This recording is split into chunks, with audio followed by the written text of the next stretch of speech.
ನಮ್ಮ ಇವತ್ತಿನ ಈ ಆಫ್ಲೈನ್ ಕ್ಲಾಸ್ ಭಾಳ ದಿವಸ ಆದಮೇಲೆ ಭಾಳ ದಿವಸ ಅನ್ಲಿಕ್ಕೆ ಹೆಂಗೆ ಮಾರ್ಚ್ನಾಗ ಬಂದಾಗ ನಮ್ಮ ಎಲ್ಲ ಕ್ಲಾಸಸ್ಗಳು ಮಾರ್ಚ್ನಾಗ ಬಂದಾಗಿ ಮಾರ್ಚ್ ಒಳಗೆ 4th ಸೆಮ್ಮದ್ದು ಕ್ಲಾಸಸ್ಗಳು ನಡ್ಲಿಕತ್ತಿದ್ವು. ಅವಾಗ ಬಂದಾಗ್ಯಾವ. ಆಗಿದ್ದು ನಿಮಗೆ ಪ್ರಮೋಟ್ ಮಾಡಿಬಿಟ್ರು 5th ಸೆಮೆಸ್ಟರ್ಗೆ. ಸೊ ಈ 5th ಸೆಮೆಸ್ಟರ್ ಒಳಗೂ ಸಹಿತ ಸುರುವಿಗೆ ನಿಮ್ಗೆ 2 ಪೇಪರದ್ದು ಸಿಲೆಬಸ್ ಬರೆಸ್ಬೇಕಾದ್ರೆ ಆನ್ಲೈನ್ ಕ್ಲಾಸ್ ತೊಗೊಂಡಾಗ ಅವಾಗ ಜಾಯ್ನ್ ಆದವರು ಭಾಳ ಕಡಿಮೆ ಜಾಯ್ನ್ ಆದರು. ಅದರ ಸಲುವಾಗಿ ನೆಟ್ವರ್ಕ್ ಸಮಸ್ಯೆ ಅಥವಾ ನಾವು ಹೊಲ್ದಾಗ ಕೆಲಸ ಮಾಡ್ಲಿಕ್ಕೆ ಸರ್, ಮನೆ ಕೆಲಸದ ಏನೇನೋ ರೀಸನ್ ಹೇಳಿದರು. ಆ ಕಾರಣಕ್ಕೆ ನಾನು ಡಿಸೈಡ್ ಮಾಡಿದೆ ಅಂತಂದ್ರೆ ಯೂಟ್ಯೂಬ್ ಚಾನಲ್ಲೇ ಮಾಡಿ ಆ ಚಾನಲ್ ಒಳಗೆ ಎಲ್ಲ ಸೆಮೆಸ್ಟರದ್ದು ವಿಡಿಯೋಗಳು ಹಾಕಿಬಿಟ್ರಾಯ್ತು. ಸ್ಟೂಡೆಂಟ್ಸ್ ತಮಗೆ ಅನುಕೂಲ ಆದಾಗ ನೋಡ್ಕೋತಾರ ಅಂಥೇಳಿ ಆ ವಿಡಿಯೋಗಳನ್ನು BA 5th ಸೆಮ್ ಅಂತ ನಾ ಏನು ಚಾನಲ್ ಅದ, ವಾಟ್ಸಪ್ ಗ್ರೂಪ್ ಅದ, ಆ ವಾಟ್ಸಪ್ ಗ್ರೂಪ್ ಒಳಗೂ ಸಹಿತ ನಿಮಗೆ ನಾನು ಈ ಫಸ್ಟ್ ಚಾಪ್ಟರ್ದು ಫಸ್ಟ್ ಟಾಪಿಕ್ ಅದನ್ನು ಹಾಕೀನಿ. ಅದನ್ನು ನೋಡ್ರಿ. ನೀವೇ ಈಗ ಆಫ್ಲೈನ್ ಕ್ಲಾಸಿಗೆ ಬಂದವರಿದ್ದೀರಿ, ನೀವೇ ನೋಡಿಲ್ಲ ಅಂತಂದ ಮೇಲೆ ಉಳ್ಕಿಯವ್ರು ಯಾರಿಗೆ ಮನ್ಯಾಗ ಕೂತಾರೆ ಅವರು ನೋಡಿರ್ತಾರನ್ನ ಭರವಸೆ ನನಗೆ ಸ್ವಲ್ಪ ಕಡಿಮೆ ಅದು. ಇನ್ನು ಅವರಿಂದ ಫೀಡ್ಬ್ಯಾಕ್ ಬಂದಾಗ ಗೊತ್ತಾಗ್ತದೆ ನೋಡ್ಯಾರೋ ಬಿಟ್ಟಾರೋ ಅಂತ ಅನ್ನೋದು. ಯೂಟ್ಯೂಬ್ ಒಳಗೆ ಎಷ್ಟು ಮಂದಿ ನೋಡ್ಯಾರ ಅಂತ ಅನ್ನೋದು ಗೊತ್ತಾಗ್ತದೆ, ಎಷ್ಟು ಸಲ ನೋಡ್ಯಾರ ಅನ್ನೋದು ಗೊತ್ತಾಗ್ತದೆ. ಯಾರ್ಯಾರು ನೋಡ್ಯಾರ ಅನ್ನೋದು ಗೊತ್ತಾಗಲ್ಲ, ಅದೊಂದು ಇರಬೇಕಾಗಿತ್ತು. ಯಾರು ನೋಡ್ಯಾರ ಯಾರು ನೋಡಿಲ್ಲ ಅನ್ನೋದು ಇರಬೇಕಾಗಿತ್ತು. ಈಗ ಹೆಂಗೆ ವಾಟ್ಸಪ್ ಇಂಡಿವಿಜುವಲ್ ಹಾಕಿದ ಮೇಲೆ ಗೊತ್ತಾಗ್ತದೆ ನಮಗೆ ನೋಡ್ಯಾರೋ ಬಿಟ್ಟಾರೋ ಅಂಥೇಳಿ. ಹಂಗೆ ಯೂಟ್ಯೂಬ್ದೊಳಗೂ ಹಂಗೆ ಏನಾರೇ ಬರ್ಬೋದು. ಈಗ ಬರೋ ದಿವಸದೊಳಗೆ ಅದನ್ನು ಬರ್ಬೋದು, ಯಾರು ನೋಡ್ಯಾರ ಯಾರು ನೋಡಿಲ್ಲ. ಈಗ ವಾಟ್ಸಪ್ ಒಳಗೆ ಸ್ಟೇಟಸ್ ಇಟ್ಟೆ ಅಂದ್ರೆ ಗೊತ್ತಾಗ್ತದೆ ನಮ್ಗೆ ಯಾರು ನೋಡ್ಯಾರ ಯಾರು ನೋಡಿಲ್ಲ ಅಂಥೇಳಿ. ಹಂಗೆ ಗೊತ್ತಾಗಬಹುದು. ಅದಕ್ಕೆ ಈ ಆಫ್ಲೈನ್ ಜೊತೆಗೇ ಇವತ್ತು ಆನ್ಲೈನ್ ಇವತ್ತು ನಾನೇನು ಕ್ಲಾಸ್ ಹೇಳಿಗತ್ತೀನಿ ಇದನ್ನು ಸಹಿತ ರೆಕಾರ್ಡ್ ಆಗ್ಲಿಕ್ಕತ್ತದ. ಈ ಕ್ಲಾಸ್ ಮುಗಿದ ಮೇಲೆ ಇದನ್ನೂ ಸಹಿತ ನಾನು ಯೂಟ್ಯೂಬ್ದಲ್ಲಿ ಅಪ್ಲೋಡ್ ಮಾಡ್ತೀನಿ. ಪ್ಲಸ್ BA 5th ಸೆಮ್ಮದ್ದೇನು ವಾಟ್ಸಪ್ ಗ್ರೂಪ್ ಅದ, ಆ ಗ್ರೂಪ್ ಒಳಗೂ ಸಹಿತ ಇದನ್ನು ಹಾಕ್ತೀನಿ. ಸೊ ಇವತ್ತಿನ ಟಾಪಿಕ್ಕು ವಿಜ್ಞಾನದ ಗುಣಲಕ್ಷಣಗಳು. 1ನೇ ಗುಣಲಕ್ಷಣ ಆಬ್ಜೆಕ್ಟಿವಿಟಿ, ವಸ್ತುನಿಷ್ಠತೆ.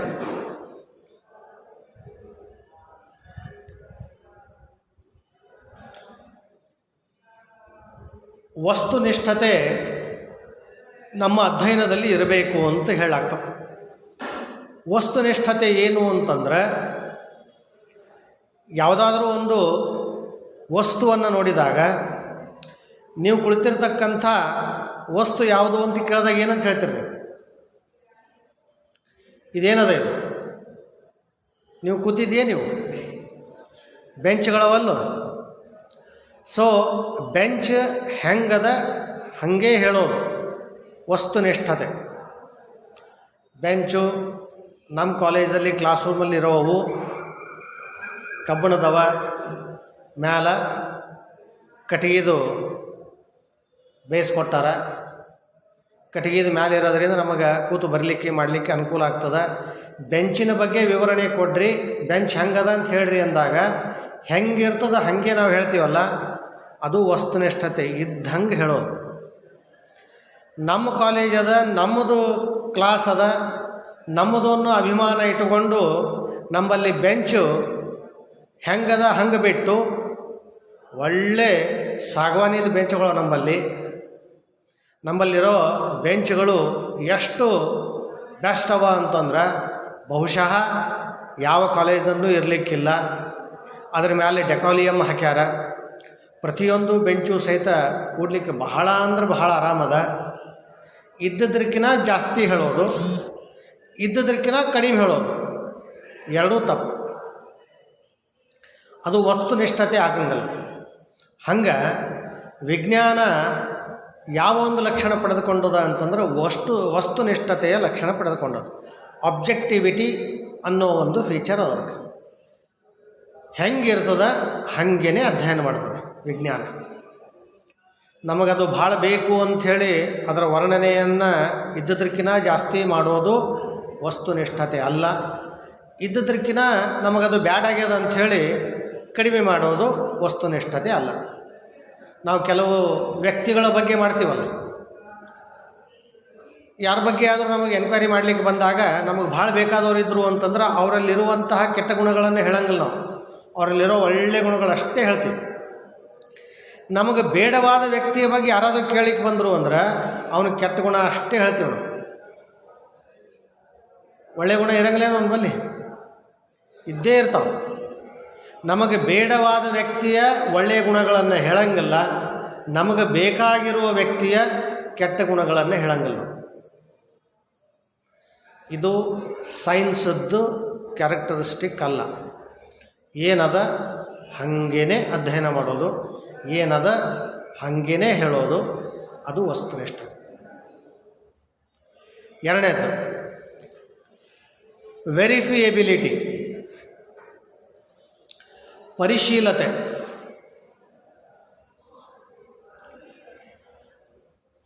ಇಲ್ಲಿ ಪರಿಶೀಲತೆ ಅಂದಾಗ ವಿಜ್ಞಾನ ಅನೇಕ ಅಂಶಗಳ ಅಧ್ಯಯನವನ್ನು ಮಾಡ್ತಿರ್ತಾರೆ. ತನ್ನ ವಿಷಯಗಳ ಅಧ್ಯಯನವನ್ನು ಮಾಡ್ತಾ ಇರೋ ಸಂದರ್ಭದಲ್ಲಿ ವಸ್ತುನಿಷ್ಠವಾದ ಒಂದು ಅಂಶವನ್ನು ಇಟ್ಟುಕೊಂಡು ಅಧ್ಯಯನ ಮಾಡಿದಾಗ ಅದು ಹೆಂಗದ ಅದೇ ರೀತಿ ಅಧ್ಯಯನವನ್ನು ವ್ಯಕ್ತಿ ಮಾಡಿರ್ತಾನೆ ಅಥವಾ ಒಬ್ಬ ಸಂಶೋಧಕ ಮಾಡಿರ್ತಾನೆ. ಒಮ್ಮೆ ಅದು ಅಧ್ಯಯನವನ್ನು ಮಾಡಿ ಯಾವುದೋ ಒಂದು ವಿಷಯ ಈ ರೀತಿ ಆಗಿದೆ ಅಂತ ಹೇಳಿದರು ಅಂತ ಇಟ್ಕೊಳ್ಳಿ. ಹೇಳಿದ ಮೇಲೆ ಅದನ್ನೇ ಒಪ್ಪಿಕೊಂಡು ಸುಮ್ಮನೆ ಕೊಡೋದಲ್ಲ, ಅದನ್ನು ಪರೀಕ್ಷೆ ಮಾಡಿ ನೋಡಬೇಕು. ಪರೀಕ್ಷೆ ಮಾಡಿ ನೋಡಿದಾಗೂ ಕೂಡ ನಮಗೆ ಏನು ಹೇಳಿಕೆ ಕೊಟ್ಟಿರ್ತಾರೋ ಆ ವಿಷಯದ ಬಗ್ಗೆ ಅದೇ ಫಲಿತಾಂಶಗಳು ಸಿಕ್ಕಾಗ ಆಗ ಅದು ವಿಜ್ಞಾನದ ಲಕ್ಷಣ ಆಗ್ತದೆ. ಅಂದರೆ ವಿಜ್ಞಾನಕ್ಕೆ ವಸ್ತುನಿಷ್ಠತೆ ಎಷ್ಟು ಮುಖ್ಯ ಅದನೋ, ವಸ್ತುನಿಷ್ಠತೆ ಅನ್ನೋದು, ಸಬ್ಜೆಕ್ಟಿವಿಟಿ ಅನ್ನೋದು ವಿಜ್ಞಾನಕ್ಕೆ ಬೇಕು ಅವಶ್ಯಕವಾದ ಲಕ್ಷಣ ಹೆಂಗದನೋ ಅದೇ ರೀತಿಯಾಗಿ ವಿಜ್ಞಾನದ ಪ್ರತಿಯೊಂದು ನಿಯಮ, ವಿಜ್ಞಾನದ ಪ್ರತಿಯೊಂದು ಅಂಶ, ವಿಜ್ಞಾನದ ಪ್ರತಿಯೊಂದು ಹೇಳಿಕೆಯು ಕೂಡ ಪರೀಕ್ಷಿಸಿ ನೋಡಿದಾಗ, ಪರಿಶೀಲನೆ ಮಾಡಿ ನೋಡಿದಾಗ ನಮಗದು ಸರಿ ಅಂತ ಕಂಡು ಬಂದರೆ ಮಾತ್ರ ಅದು ವಿಜ್ಞಾನದ ಲಕ್ಷಣಗಳಾಗ್ತದೆ. ಇಲ್ಲ ಅಂತಂದರೆ ವಿಜ್ಞಾನದ ಲಕ್ಷಣ ಆಗಲಿಕ್ಕೆ ಸಾಧ್ಯನೇ ಇಲ್ಲ. ವಿಜ್ಞಾನ ಅಂತಂದಾಗ ಇಲ್ಲಿ ಸಾಮಾಜಿಕ ವಿಜ್ಞಾನವೂ ಬರ್ತದೆ, ನೈಸರ್ಗಿಕ ವಿಜ್ಞಾನಗಳು ಬರ್ತವೆ. ಸಾಮಾಜಿಕ ವಿಜ್ಞಾನ ಅಂತಂದಾಗ ಸಮಾಜಶಾಸ್ತ್ರ, ಇತಿಹಾಸ, ರಾಜ್ಯಶಾಸ್ತ್ರ, ಅರ್ಥಶಾಸ್ತ್ರ, ನೀತಿಶಾಸ್ತ್ರ, ಮನಃಶಾಸ್ತ್ರ ಇವೆಲ್ಲ ಸಾಮಾಜಿಕ ವಿಜ್ಞಾನಗಳು. ನೈಸರ್ಗಿಕ ವಿಜ್ಞಾನಗಳು ತೆಗೆದುಕೊಂಡ್ರೆ ಅದರೊಳಗೆ ಭೌತಶಾಸ್ತ್ರ, ರಸಾಯನಶಾಸ್ತ್ರ, ಗಣಿತಶಾಸ್ತ್ರ, ಜೀವಶಾಸ್ತ್ರ ಇವೆಲ್ಲವೂ ನೈಸರ್ಗಿಕ ವಿಜ್ಞಾನಗಳು. ಇವುಗಳನ್ನು ನಾವು ಭೌತಿಕ ವಿಜ್ಞಾನಗಳು ಅಂತ ಕರಿತೀವಿ. ಯಾಕೆ ವಿಂಗಡಣೆ ಮಾಡೀವಿ ಅಂತಂದರೆ ಸಾಮಾಜಿಕ ವಿಜ್ಞಾನಗಳಲ್ಲಿ 100% ಫಲಿತಾಂಶ ನಮಗಿರಂಗಿಲ್ಲ.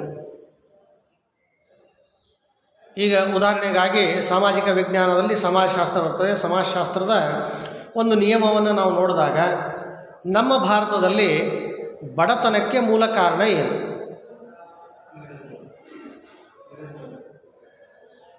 ಬಡತನಕ್ಕೆ ಮೂಲ ಕಾರಣ ನಿರುದ್ಯೋಗ. ಓಕೆ, ನಿರುದ್ಯೋಗದಿಂದಾಗಿಯೇ ಎಲ್ಲರಿಗೂ ಬಡತನ ಆದ ಅಂತಂದ ಅನ್ನೋದನ್ನು ಪರಿಶೀಲನೆ ಮಾಡ್ತಾ ಹೋದಾಗ, ಪರೀಕ್ಷೆ ಮಾಡ್ತಾ ಹೋದಾಗ 100% ಅವರ ಬಡತನಕ್ಕೆ ನಿರುದ್ಯೋಗನೇ ಕಾರಣ ಅಂತಿರಂಗಿಲ್ಲ. 70% ಕಾರಣ ಇರಬಹುದು, 80% ಇರಬಹುದು, 90 ಇರಬಹುದು, 95 ಇರಬಹುದು, 100% ಇಲ್ಲ. ಅದರ ಜೊತೆಗೆ ಸಾಮಾಜಿಕ ವಿಜ್ಞಾನದ ವಿಷಯಗಳು, ಈ ಬಡತನನೇ ನಾವು ತೆಗೆದುಕೊಂಡ್ರೆ ಕರ್ನಾಟಕದೊಳಗೆ ಬೇರೆ ಕಾರಣ ಇರ್ತಾವೆ, ಮಹಾರಾಷ್ಟ್ರದೊಳಗೆ ಬೇರೆ ಕಾರಣ ಇರ್ತಾವೆ. ಟೋಟಲ್ ಇಂಡಿಯಾ ಅಂತ ತೆಗೆದುಕೊಂಡಾಗ ಭಾರತದಲ್ಲಿರ್ತಕ್ಕಂಥ ಬಡತನದ ಕಾರಣಗಳು ಬೇರೆ, ಪಾಕಿಸ್ತಾನದಲ್ಲಿ ಇರ್ತಕ್ಕಂಥ ಬಡತನದ ಕಾರಣಗಳು ಬೇರೆ, ಬಾಂಗ್ಲಾದೇಶದಲ್ಲಿ ಬಡತನ ಇದೆ ಅಂತಂದರೆ ಅಲ್ಲಿರುವಂಥ ಬಡತನಕ್ಕೆ ಕಾರಣಗಳು ಬೇರೆ. ಹೀಗಾಗಿ ಇಲ್ಲಿ ವ್ಯತ್ಯಾಸಗಳನ್ನು ನೋಡ್ತೀವಿ. ವ್ಯತ್ಯಾಸ ಯಾಕೆ ನೋಡ್ತೀವಿ ಅಂತಂದ್ರೆ ಬಡತನ ಅನ್ನೋದು ಒಂದು ಸಮಾಜದಲ್ಲಿ ಅದ, ಒಂದು ರಾಷ್ಟ್ರದಲ್ಲಿ ಅದ ಅಂತಂದ್ರೆ ಅಲ್ಲಿಯ ರಾಜಕೀಯ ವ್ಯವಸ್ಥೆ, ಅಲ್ಲಿಯ ಸಾಮಾಜಿಕ ವ್ಯವಸ್ಥೆ, ಅಲ್ಲಿ ಕೃಷಿ ವ್ಯವಸ್ಥೆ ಹೆಂಗದ, ಅಲ್ಲಿರ್ತಕ್ಕಂಥ ಧಾರ್ಮಿಕ ನಿಯಮಗಳು ಏನವ, ಅಲ್ಲಿ ವಾಸ ಮಾಡುವಂತಹ ಜನರ ಮನೋಭಾವನೆ ಯಾವ ರೀತಿ ಅದ, ಈ ಎಲ್ಲ ಅಂಶಗಳಿಗೆ ಅನುಗುಣವಾಗಿ ಅಲ್ಲಿ ಬಡತನ ಇದೆ ಇಲ್ಲ ಅನ್ನೋದು ನೋಡ್ತೀವಿ. ಇತ್ತು ಅಂತಂದರೆ ಈ ಎಲ್ಲ ಅಂಶಗಳನ್ನು ಪರಿಶೀಲನೆ ಮಾಡಿ ನೋಡಿದಾಗ ಬಡತನ ಈ ಕಾರಣಗಳಿಂದಿದೆ ಈ ಕಾರಣಗಳಿಂದಿದೆ ಅಂತ ನಮಗೆ ಗೊತ್ತಾಗ್ತದೆ. ಸೊ ಸಾಮಾಜಿಕ ವಿಜ್ಞಾನಗಳಲ್ಲಿ 100% ಫಲಿತಾಂಶ ನಾವು ನೋಡಂಗಿಲ್ಲ. ಆದರೆ ಭೌತ ವಿಜ್ಞಾನ ಗುರುತ್ವಾಕರ್ಷಣ ಸಿದ್ಧಾಂತ ಅದ. ಒಂದೇನೋ ವಸ್ತು ಪೆನ್ ಅದ, ಇದನ್ನು ಈ ಕ್ಲಾಸ್ ರೂಮಿಗೆ ಹೋದರೂ ಕೆಳಗೆ ಬರ್ತದೆ, ಕೆಳಗೆ ಹೋಗಿದ್ರು ಕೆಳಗೆ ಬರ್ತದೆ, ಪಾಕಿಸ್ತಾನದಾಗ ಮೇಲೆ ಹರಿಸಿದ್ರು ಕೆಳಗೆ ಬರ್ತದೆ, ಅಮೇರಿಕಾದಾಗ ಮ್ಯಾಲಿನ ಮೇಲೆ ಹೋಗ್ತದಂತಿಲ್ಲ, ಏನಿಲ್ಲ, ಎಲ್ಲ ಕಡೆ ಒಂದೇ ಇರೋದು ಭೌತ ವಿಜ್ಞಾನಗಳ ತತ್ವಗಳು. ನಮೂನು ಸಹಿತ ನಾವು ಕರ್ನಾಟಕದಲ್ಲಿ ಬಡತನಕ್ಕೆ ಈ ಕಾರಣಗಳು ಅಂತ ಅಧ್ಯಯನ ಮಾಡಿ ವಸ್ತುನಿಷ್ಠತೆಯಿಂದ ಅಧ್ಯಯನ ಮಾಡಿ ಹೇಳಿದಾಗ ಆ ಹೇಳಿಕೆಗಳು ಒಂದಲ್ಲ 10 ಸಲ ಚೆಕ್ ಮಾಡಿ ನೋಡಲಿ ಸರಿ ಅಂತ ನಮ್ಗೆ ಕಂಡು ಬರ್ತದೆ.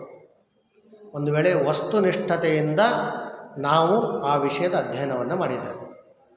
ಸೊ ಯಾವುದೇ ತತ್ವಗಳು ವೈಜ್ಞಾನಿಕ ತತ್ವಗಳು ಅಂತ ಅನಿಸಬೇಕು ಅಂತಂದರೆ ವಿಜ್ಞಾನದ ಲಕ್ಷಣಗಳು ಇರಬೇಕಾಗುತ್ತೆ. ಮೂರನೆಯದ್ದು ಎಥಿಕಲ್ ನ್ಯೂಟ್ರಾಲಿಟಿ, ತಾತ್ವಿಕ ನಿರಪೇಕ್ಷತೆ. ತಾತ್ವಿಕ ನಿರಪೇಕ್ಷತೆ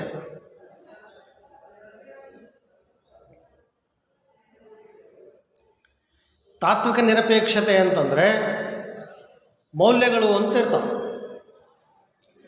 ಕೌಟುಂಬಿಕ ಮೌಲ್ಯ ಯಾವುದಾದ್ರೂ ಉದಾಹರಣೆ ಹೇಳ್ಬೋದಾ ನೀವು? ಕೌಟುಂಬಿಕ ಮೌಲ್ಯ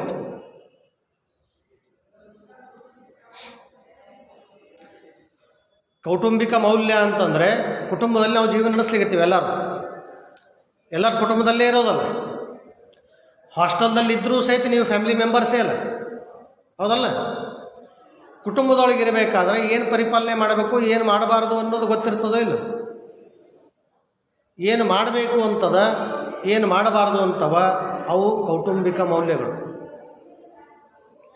ಮನೆಯೊಳಗೆ ಹೋದ ತಕ್ಷಣವೇ ಕಾಲೇಜ್ ಮುಗಿಸ್ಕೊಂಡು ಭಯಂಕರ ಹೈರಾಣಾಗಿ ನಾ ಬಂದೀನಿ ಅಂಥೇಳಿ ತಂದೆ ತಾಯಿ ಮೇಲೆ ರೋಪ್ ಜಮಾಯಿಸಿ ಅವ್ರ ಮೇಲೆ ಒದರಾಡ್ಲಿಕ್ಕೆ ಶುರು ಮಾಡಿ ನಾ ಬಂದೀನಿ ಗೊತ್ತಾಗಲಾಗಿದೆ ನಿಮಗೆ, ಟಿಫನ್ ತಂದು ಕೊಡಬೇಕಿಲ್ಲ, ನನಗೆ ಊಟಕ್ಕೆ ಹಾಕಬೇಕಿಲ್ಲ, ಹಿಂಗೆ ಮಾತಾಡ್ತಾರೆ ನೀವು. ಹೋಗಿ ಮನ್ಯಾಗ ನಿಮ್ಮ ತಂದೆ ತಾಯಿ ಜೋಡಿ ಮಾತಾಡ್ತಿದ್ದಿಲ್ಲ ಅಂದ್ರೆ ಒಮ್ಮೆ ಮಾತಾಡಿ ನೋಡ್ರಿ, ಗೊತ್ತಾಗ್ತದೆ ಅದರ ಪರಿಣಾಮ ಏನಾಗ್ತದೆ ಅನ್ನೋದು ಗೊತ್ತಾಗ್ತದೆ. ಮಾತಾಡಂಗಿಲ್ಲ ನೀವು. ಯಾಕೆ ಮಾತಾಡಂಗಿಲ್ಲ? ಆ ರೀತಿ ನೀವು ಸಣ್ಣವರಿದ್ದಾಗಿನ ಹಿಡ್ಕೊಂಡು ನಿಮಗೆ ಬೆಳೆಸ್ಯಾರ. ಈಗ ನಿಮಗೆ ಪರಿಜ್ಞಾನ ಬಂದದು, ನೀವೀಗ ಯೌವನಾವಸ್ಥೆಯನ್ನು ತಲುಪಿರಿ. ಪ್ರೌಢಾವಸ್ಥೆ ತಲುಪಬೇಕಾದ್ರೆ ಇನ್ನೂ ಕೆಲವು ದಿವಸಗಳವ, ಇನ್ನೂ ಕೆಲವು ವರ್ಷಗಳವ, ಅದಾದಮೇಲೆ ಪ್ರೌಢಾವಸ್ಥೆ ತಲುಪ್ತೀರಿ.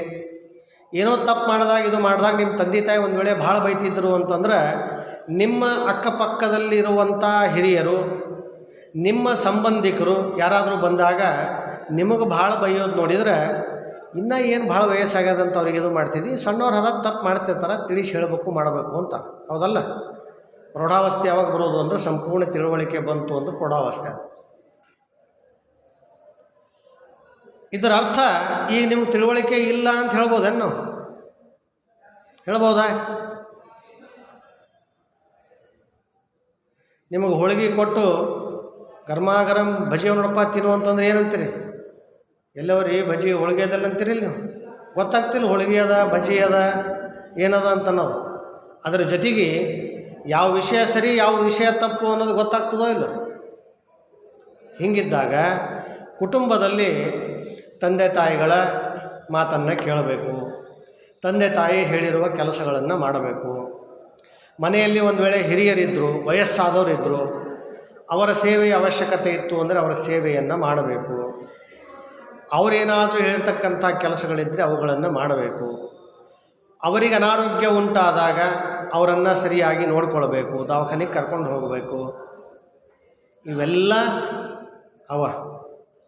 ಕೌಟುಂಬಿಕ ಮೌಲ್ಯಗಳು. ಯಾಕೆ ಇಷ್ಟೆಲ್ಲ ಮಾಡಬೇಕು ನೀವು? ನಿಮ್ಮ ಸಲುವಾಗಿ ನಿಮ್ಮ ತಂದೆ ತಾಯಿಗಳು ಏನಾದರೂ ಮಾಡ್ಯಾರೋ ಇಲ್ಲ? ಏನಾದರೂ ಮಾಡ್ಯಾರೋ ಏನು? ಎಲ್ಲನೂ ಅವರೇ ಮಾಡ್ಯಾರೋ? ಎಲ್ಲನೂ ಅವರೇ ಅಲ್ಲ. ಹೀಗಾಗಿ ಅವರಿಗೆ ಅವಶ್ಯಕತೆ ಬಿದ್ದಾಗ ನಿಮಗೆ ದೈಹಿಕ ಶಕ್ತಿ, ದೈಹಿಕ ಬಲ ಇರ್ತದೆ. ಅವರ ಜವಾಬ್ದಾರಿಯನ್ನು ಕಡಿಮೆ ಮಾಡ್ತಾ ಮಾಡ್ತಾ ನೀವು ಜವಾಬ್ದಾರಿಯನ್ನು ತೆಗೆದುಕೊಳ್ತಾ ಬರೋದು. ಕೌಟುಂಬಿಕ ಮೌಲ್ಯಗಳು ಇವುಗಳನ್ನು ಹೊರತುಪಡಿಸಿ ಮತ್ತೆ ಬೇರೆ ಬೇರೆ ನೋವ. ಆ ಕೌಟುಂಬಿಕ ಮೌಲ್ಯಗಳನ್ನು ನಾವು ಪರಿಪಾಲನೆಯನ್ನು ಮಾಡ್ತಾ ಇರೋ ಸಂದರ್ಭದಲ್ಲಿ ಒಂದು ವೇಳೆ ಒಂದು ಕುಟುಂಬದ ಒಬ್ಬ ಹುಡುಗ ಅಥವಾ ಒಂದು ಹುಡುಗಿ ಏನೋ ತಪ್ಪು ಮಾಡಿದರು ಅಂತ ಇಟ್ಕೊಳ್ರಿ. ಮಾಡಿರುವ ತಪ್ಪನ್ನು ಬೇರೆಯವರಿಗೆ ಗೊತ್ತಾಗಿ ಬಿಟ್ಟರೆ ನಮ್ಮ ಮಗ ಅಥವಾ ನಮ್ಮ ಮಗಳ ಮುಂದಿನ ಜೀವನದ ಮೇಲೆ ಬಹಳ ದುಷ್ಪರಿಣಾಮ ಆಗ್ತದೆ ಅಂಥೇಳಿ ಆ ತಪ್ಪನ್ನು ಮುಚ್ಚಿಟ್ಟು ಹಾಗೆಯೇ ಮುಂದುವರಿಸಿಕೊಂಡು ಬರ್ತಾರೆ ಕುಟುಂಬದಲ್ಲಿ. ಇದು ಏನಿದು? ನಿರಪೇಕ್ಷತೆ ಅಲ್ಲಿದು. ಇದು ಪಕ್ಷಪಾತತೆ.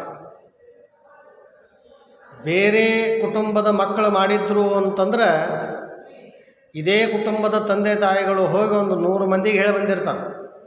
ಗೊತ್ತದ ಇಲ್ಲಿ ನಿಮಗೆ ಇವ್ರ ಮಗ ಹಿಂಗೆ ಮಾಡ್ಯಾನಂತ್ರಿ, ಮಾಡ್ತಾರಲ್ಲ.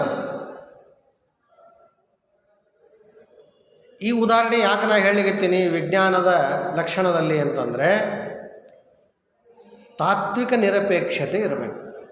ಮೌಲ್ಯ ಬಂದಾಗ, ನಾವು ನೈತಿಕ ನಿಯಮಗಳು ಅಂತ ಬಂದಾಗ, ಆ ಯಾವುದೋ ಒಂದು ವಸ್ತುವಿನ ಅಧ್ಯಯನವನ್ನು ಮಾಡ್ತಾ ಇರೋ ಸಂದರ್ಭದಲ್ಲಿ ಮೌಲ್ಯಕ್ಕೆ ವಿರುದ್ಧವಾಗ್ಯದ ಅಂಥೇಳಿ ಅದನ್ನು ಹೇಳಲಾರ್ದೇ ಇರೋದು ಏನದ, ಇದು ತಾತ್ವಿಕ ಪಕ್ಷಪಾತತೆ ಆಗ್ತದೆ. ಮಾಡಬಾರ್ದು. ನಾವು ಅಧ್ಯಯನ ಮಾಡುವ ಮುಂದೆ ಸರಿ ಇದ್ರದು ಎಲ್ಲಿದ್ದರೂ ಸರಿಯೇ, ತಪ್ಪು ಎಲ್ಲಿದ್ದರೂ ತಪ್ಪೇ. ನಮ್ಮ ದೇಶದಲ್ಲಿ ಹಿಂದೂಗಳು ಮಾಡಿರುವ ತಪ್ಪುಗಳೆಲ್ಲ ತಪ್ಪುಗಳಲ್ಲ, ಮೈನಾರಿಟಿ ಗ್ರೂಪ್ದವ್ರು ಮಾಡಿರೋ ತಪ್ಪುಗಳೆಲ್ಲ ಅವೆಲ್ಲ ಸರಿ ಅಂತನ್ನೋ ಮನೋಭಾವನೆ ನಮ್ಮ ದೇಶದಲ್ಲಿ ಒಂದು 8-10 ವರ್ಷದ ಹಿಂದೆ ಇತ್ತು. ಈಗಲೂ ಅದು. ಈಗಲೂ ನಮ್ಮ ಗುಲ್ಬರ್ಗದೊಳಗೇ ಪೊಲೀಸರು, ಟ್ರಾಫಿಕ್ದವರು ಹಿಂದೂಗಳಿಗೆ ಎಷ್ಟು ಜನರಿಗೆ ಹಿಡಿದು ಎಲ್ಲ ಪೇಪರ್ಸ್ ಚೆಕ್ ಮಾಡ್ತಾರೋ ಅಷ್ಟು ಮುಸ್ಲಿಮರಿಗೆ ಹಿಡಿಯಂಗಿಲ್ಲ. ನೋಡಿರೇನು? ಯಾಕೆ ಹಿಡಿಯಂಗಿಲ್ಲ? ಜಗಳ ಆಡ್ತಾರೆ, ಹೊಡಿಲಿಕ್ಕೂ ಹಿಂದೆ ಮುಂದೆ ನೋಡಂಗಿಲ್ಲ, ರಾಜಕೀಯ ಒತ್ತಡ ತರ್ತಾರೆ. ನಾವು ಮಾಡ್ತೀವೇನಂಗೆ? ಹಿಡಿದ್ರು ಅಂತಂದ್ರೆ ಅದ್ರಾಗ ಎಸ್ಪೆಷಲಿ ಹುಡುಗಿಯರಿಗೆ ಹಿಡಿದ್ರು ಅಂತಂದ್ರೆ ರಿಕ್ವೆಸ್ಟ್ ಮಾಡ್ಕೋತಾರೆ. ಭಾಳ ಟೈಟ್ ಇದ್ದರು ಪೊಲೀಸ್ ಆಫೀಸರ್ಸು ಅಂತಂದ್ರೆ ಅಲ್ಲೇ ಗೊಳೋ ಅಂತ ಅಳ್ಳಿಕ್ಕೆ ಶುರು ಮಾಡಿಬಿಡ್ತಾರೆ. ಎಲ್ಲರ ಬಳಿ ಈಗ ಫೋನ್ ಇರ್ತಾವೆ, ಫೋನ್ ಮಾಡ್ತಾರೆ, ನನ್ನ ಗಾಡಿ ಹಿಡ್ದಾರ, ಬರ್ರಿ ಬಿಡಿಸ್ಕೋರಿ ಮಾಡಿರಿ. ಜಗಳಾಡ್ತೀರಿ ನೀವು ಯಾರಾದರೂ? ಅವ್ರು ಜಗಳಾಡ್ತಾರೆ. ಜಗಳ ಹೆಂಗಂದ್ರೆ ಇಲ್ಲ ನಮ್ಮಲ್ಲಿ, ಇಲ್ಲಾಂದ್ರೆ ಫೈನ್ ಕಟ್ಟಂಗಲ್ಲ. ನೀವು ಮಾತಾಡ್ತೀರೇನು ಅಂದ್ರೆ ಹೆಂಗೆ ಹಿಡಿದ್ರಂದ್ರೆ ಸುನೀಲ ಹಿಡಿದ್ರಂದ್ರೆ ನಮ್ಮಲ್ಲಿ ಪೇಪರ್ಸು ಇಲ್ಲರಿ, ಲೈಸನ್ಸು ಇಲ್ಲ, ನಾವು ಕಟ್ಟಂಗಲ್ಲ ಸರ್, ಏನು ಮಾಡ್ಕೋರಿ ಅಂತ ಮಾತಾಡ್ತೀರೇನು? ಹಂಗೆ ಮಾತಾಡ್ತಾರೆ. ಪಕ್ಷಪಾತತೆ ಆಯಿತೋ ಇಲ್ಲ? ಪಾಪ ಅವ್ರಿಗೂ ಅವರು ಮನುಷ್ಯರೇ ಯಾರ ಪೊಲೀಸರು. ಮೆತ್ತಗಿದ್ದವರಿಗೆ ಹ್ಞೂ ಅಂತಾರೆ, ಗರಂ ಇದ್ದವ್ರಿಗೆ ಮೆತ್ತಗಾಗ್ತಾರೆ. ಸಹಜ ಅದು. ರಾಜಕೀಯ ಒತ್ತಡ ಬಂತಾರೆ, ಎಂಥೆಂಥ ವ್ಯಕ್ತಿ ಮೆತ್ತಗಾಗ್ತಾನೆ. ಇವು ಟ್ರಾಫಿಕ್ ಪೊಲೀಸ್ದವ್ರು ಮೆತ್ತಗಾಗೋದೇನದು? ಹಾಗೇ ಬೇಕಂತ. ಒಂದು ವೇಳೆ ಹಿಂದೂಗಳೊಳಗೆ ಯಾರೋ ಒಬ್ಬರು ರಾಜಕೀಯ ಹಿನ್ನೆಲೆ ಇರ್ತಕ್ಕಂಥವ್ರು ಇದ್ದರು ಅಂತಂದ್ರೆ ಅವರು ಹಾಗೆ ಮಾಡ್ತಾರೆ. ಹಿಡಿದ್ರು, ಕಾರಿನ ಪೇಪರ್ಸ್ ಇಲ್ಲ, ಲೈಸನ್ಸ್ ಇಲ್ಲ, ಡ್ರೈವ್ ಮಾಡ್ಲಿಕ್ಕತ್ತಾರ ಅಂದಾಗ ಹಿಡಿದ್ರು ಅಂತಂದಾಗ ಆ ಪೊಲೀಸಿಗೆ ಕೇಳ್ತಾರೆ, ನಾ ಯಾರಿದ್ದೀನಿ ಗೊತ್ತದಿಲ್ಲ ರೀ ನಿಮಗೆ? ಇಂಥ ಲೀಡರ್ ಏನಾರ ಅವ್ರ ಲೀಡರ್ ರಿಲೇಷನ್ ಇದ್ದೀನ, ಯಾಕೆ ಫೋನ್ ಮಾಡ್ಸಂತೀರೇನು? ನಿಮಗೆ ಟ್ರಾನ್ಸ್ಫರ್ ಮಾಡ್ಸಂತೀರೇನು? ನಿಮಗೆ ಸಸ್ಪೆಂಡ್ ಮಾಡ್ಸಂತೀರೇನು? ಕೇಳ್ತಾರೆ ಅಲ್ಲ. ಅಧಿಕಾರ ಹೊಂದಿರುವ ಕುಟುಂಬದ ಸದಸ್ಯರು ಯಾರಾದರೂ ಇದ್ದರು ಅಂತಂದ್ರೆ ಕೆಲವರು ಬಿಹೇವಿಯರ್ ಹಿಂಗೆ ಇರ್ತದೆ. ನಮ್ಗೆ ಯಾರು ಕೇಳ್ತಾರೆ? ಕೇಳಿ ನೋಡಮ್ಮಂತಾರೆ. ಇದೂ ಸಹಿತ ತಪ್ಪೇ ಅಲ್ಲ, ಏನು ಸರಿನೋ? ಹಿಂದೂ ಇದ್ದಾನೆ, ಹಿಂದೂ ರಾಷ್ಟ್ರದ ಹೀಗಾಗಿ ಹಿಂದೂ ಏನು ಮಾಡಿದ್ರು ನಡೀತದಂತ ಅನ್ಬೋದ ನಾವು? ಇಲ್ಲ. ಹಿಂದೂ ತಪ್ಪು ಮಾಡಿದರೂ ತಪ್ಪೇ, ಮುಸ್ಲಿಂ ತಪ್ಪು ಮಾಡಿದರೂ ತಪ್ಪೇ, ಕ್ರಿಶ್ಚಿಯನ್ ತಪ್ಪು ಮಾಡಿದರೂ ತಪ್ಪೇ, ಯಾರೇ ಮಾಡಲಿ ತಪ್ಪೇ. ಹಂಗೆ ವಿಜ್ಞಾನ ಹೆಂಗಿರ್ತದ ಅಂತಂದ್ರೆ ನೈತಿಕವಾಗಿ ನಿರಪೇಕ್ಷತೆಯನ್ನು ಹೊಂದಿರ್ತದೆ. ನೈತಿಕತೆ ಬಂತು ಅಲ್ಲಿ ಅಂಥೇಳಿ ಆ ವಿಷಯವನ್ನು ಹಿಂದೆ ಮುಂದೆ ಮಾಡಂಗಿಲ್ಲ, ಪಕ್ಷಪಾತತೆಯನ್ನು ಅಲ್ಲಿ ಮಾಡಂಗಿಲ್ಲ. ನಿರಪೇಕ್ಷವಾಗಿ ಆ ವಿಷಯಗಳ ಅಧ್ಯಯನವನ್ನು ವಿಜ್ಞಾನ ಮಾಡ್ತಾರೆ. ನೆಕ್ಸ್ಟು ಸಿಸ್ಟಮ್ಯಾಟಿಕ್ ಎಕ್ಸ್ಪ್ಲೋರೇಷನ್, ವ್ಯವಸ್ಥಿತ ಪರಿಶೋಧನೆ.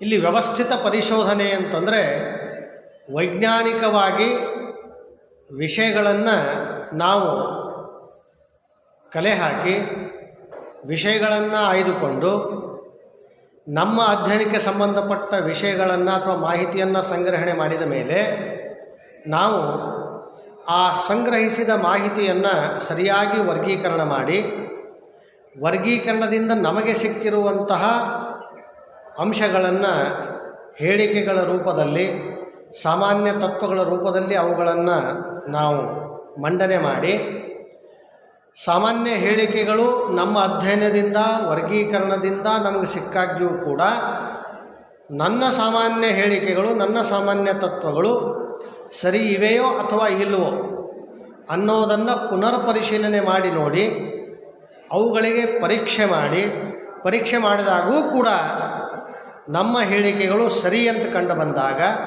ಆಗ ಅವುಗಳನ್ನು ನಾವು ಸಾಮಾನ್ಯ ತತ್ವಗಳು ಅಂತ ಹೇಳಬೇಕು. ಹಿಂಗೆ ಮಾಡಿದರೇ ವ್ಯವಸ್ಥಿತವಾಗಿ ನಾವು ವ್ಯವಸ್ಥಿತವಾಗಿ ಪರಿಶೋಧನೆ ಮಾಡಲಿಕ್ಕತ್ತೀವಿ ಅಂತ ಅರ್ಥ. ಅದೇ ರೀತಿಯಾಗಿಯೇ ವಿಜ್ಞಾನ ಮಾಡೋದು. ವಿಜ್ಞಾನ ಅಂತಂದಾಗ ನೀವು ಯಾವುದೇ ಒಂದು ವಿಷಯ ತಲೆಗಿಟ್ಕೋಬೇಡ್ರಿ, ಪ್ರತಿಯೊಂದು ವಿಷಯವೂ ಸಹಿತ ವಿಜ್ಞಾನ. ವೈಜ್ಞಾನಿಕ ಪದ್ಧತಿಯನ್ನು ಅಳವಡಿಸಿಕೊಂಡು ತನ್ನ ವಿಷಯಗಳ ಅಧ್ಯಯನವನ್ನು ಮಾಡುವಂತಹ ಪ್ರತಿಯೊಂದು ವಿಜ್ಞಾನ, ಅದು ಭೌತಿಕ ವಿಜ್ಞಾನ ಇರಲಿ, ಸಾಮಾಜಿಕ ವಿಜ್ಞಾನ ಇರಲಿ, ಅವೆಲ್ಲವುಗಳು ವಿಜ್ಞಾನಗಳೇ. ನೆಕ್ಸ್ಟು ನಿರ್ದಿಷ್ಟತೆ.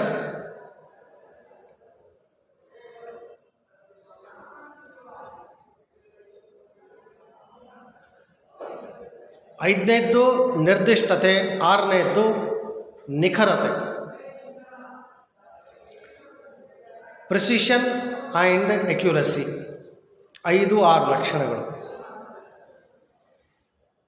ಎರಡು ಶಬ್ದಗಳು ಬೇರೆ ಬೇರೆ ಬಳಸಿದರೂ ಕೂಡ ಸಾಮಾನ್ಯವಾಗಿ ಅರ್ಥ ಒಂದೇ ನಾವು ನೋಡ್ತೀವಿ.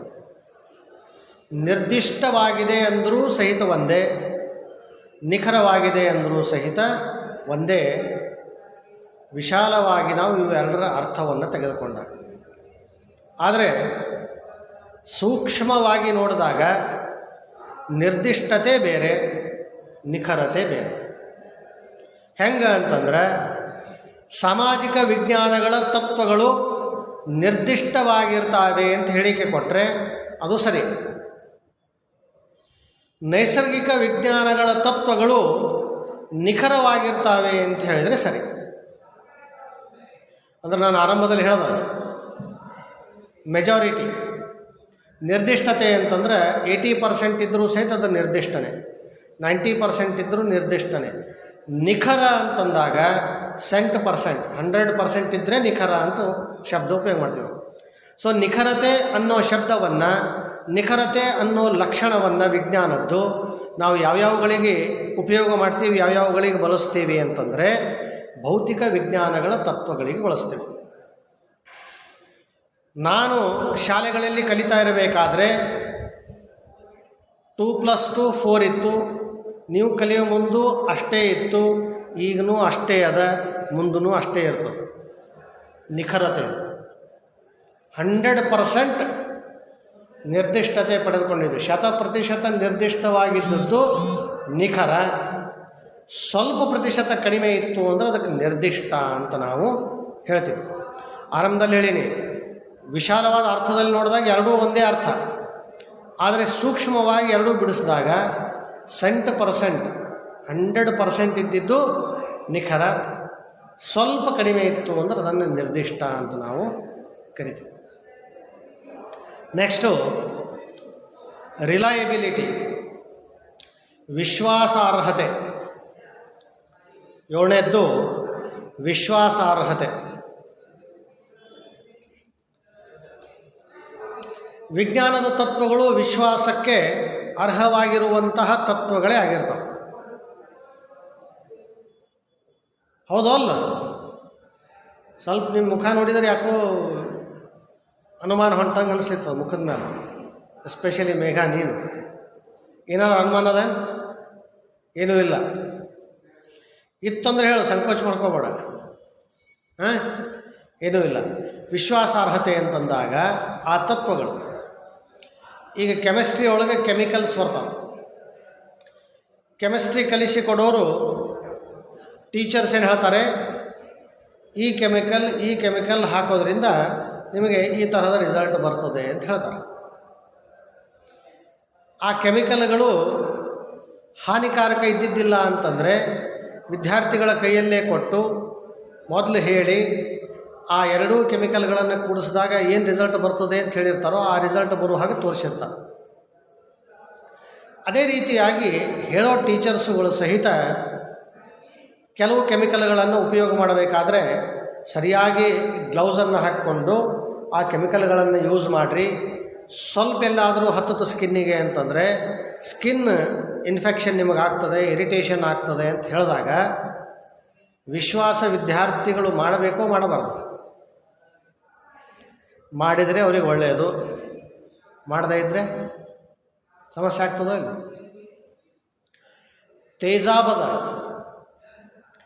ತೇಜಾಬ್ ಸ್ಕಿನ್ ಮೇಲೆ ಎಫೆಕ್ಟ್ ಮಾಡ್ತದೋ ಮಾಡಂಗಿಲ್ಲ?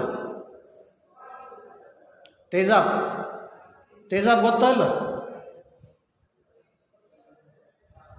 ಆ್ಯಸಿಡ್ ಗೊತ್ತು. ಕನ್ನಡದಲ್ಲಿ ಅದನ್ನು ತೇಜಾಬ್ ಅಂತ ಕರೀತಾರೆ, ಹಿಂದಿಯಲ್ಲೂ ತೇಜಾಬ್ ಅಂತೆ ಅಂತಾರೆ. ಈ ಆ್ಯಸಿಡ್ ಮೇಲೆ ಎಷ್ಟೋ ಫಿಲ್ಮ್ಗಳಾಗ್ಯಾವ. ಹೆಣ್ಣು ಮಕ್ಕಳಿಗೆ ಕಿರುಕುಳ ಕೊಡುವಂತಹ ಕೆಟ್ಟ ಮನೋಭಾವನೆಯನ್ನು, ಕೆಟ್ಟ ಸ್ವಭಾವವನ್ನು ಪಡೆದುಕೊಂಡಿರುವಂತಹ ಹುಡುಗರು ತಮ್ಮ ವಿಕೃತ ಮನೋಭಾವನೆಯಿಂದ ಎಷ್ಟೋ ಹುಡುಗಿಯರ ಜೀವನವನ್ನು ಹಾಳು ಮಾಡಿಬಿಟ್ಟಾರೆ. ಲವ್ ಮಾಡುವಂಥ ಅವ್ರ ಬೆನ್ನ ಹಿಂದೆ ಬೀಳೋದು, ಇಷ್ಟ ಇಲ್ಲ ಅಂತ ಹೇಳಿದಾಗ ಮುಖದ ಮೇಲೆ ತಂದು ಆ್ಯಸಿಡ್ ಹಚ್ಚಿ ಬಿಡೋದು, ಮುಖ ವಿಕರಾಳ ಆಗಿ ಹೋಗ್ಬಿಡ್ತದೆ.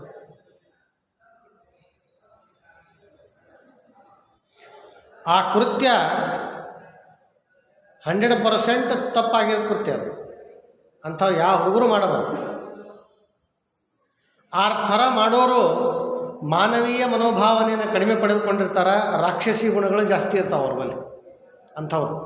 ಅಂಥವ್ರಿಗೆ ಮಾನವರು ಅಂತ ಅನ್ಲಿಕ್ಕೆ ಬರೋಂಗಿಲ್ಲ, ರಾಕ್ಷಸರೇ ಅನ್ಬೇಕು. ಆದರೆ ಅವರಿಗೆ ಆ್ಯಸಿಡ್ ಮೇಲೆ ಭರವಸೆ ಅದನೋ ಇಲ್ಲ?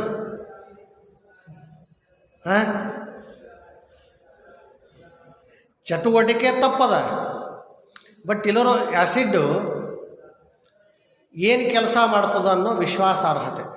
ಹಂಗೆ ವಿಜ್ಞಾನದ ತತ್ವಗಳ ಮೇಲೆ ವಿಶ್ವಾಸಾರ್ಹತೆ, ವಿಶ್ವಾಸ ಮಾಡಬಹುದು ನಾವು. ಹಂಗೆ ತತ್ವಗಳಿರ್ತಾವೆ ವಿಜ್ಞಾನಕ್ಕೆ.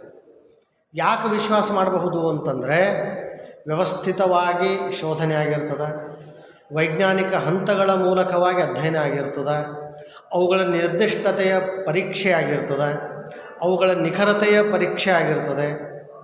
ಹೀಗಾಗಿ ಇಷ್ಟೆಲ್ಲ ಆದಮೇಲೆ ಆ ತತ್ವಗಳು ಬಂದಿರ್ತಾವಂದಾಗ ನಾವು ಅವುಗಳ ಮೇಲೆ ವಿಶ್ವಾಸ ಮಾಡುವಂತಹ ವಿಶ್ವಾಸಾರ್ಹತೆಯನ್ನು ಆ ಎಲ್ಲ ತತ್ವಗಳು ಪಡೆದುಕೊಂಡಿರ್ತವೆ. ಅದಕ್ಕೆಲ್ಲ ವೈಜ್ಞಾನಿಕ ತತ್ವಗಳ ಮೇಲೆ ವಿಶ್ವಾಸವನ್ನು ಮಾಡ್ತೀವಿ. ಹೀಗಾಗಿ ವಿಜ್ಞಾನದ ಲಕ್ಷಣಗಳಲ್ಲಿನೇ ವಿಶ್ವಾಸಾರ್ಹತೆ ಅನ್ನೋ ಒಂದು ಲಕ್ಷಣ ನಾವು ನೋಡ್ತೀವಿ. ನೆಕ್ಸ್ಟು ಅಬ್ಸ್ಟ್ರಾಕ್ಟ್ನೆಸ್, ಅಮೂರ್ತತೆ.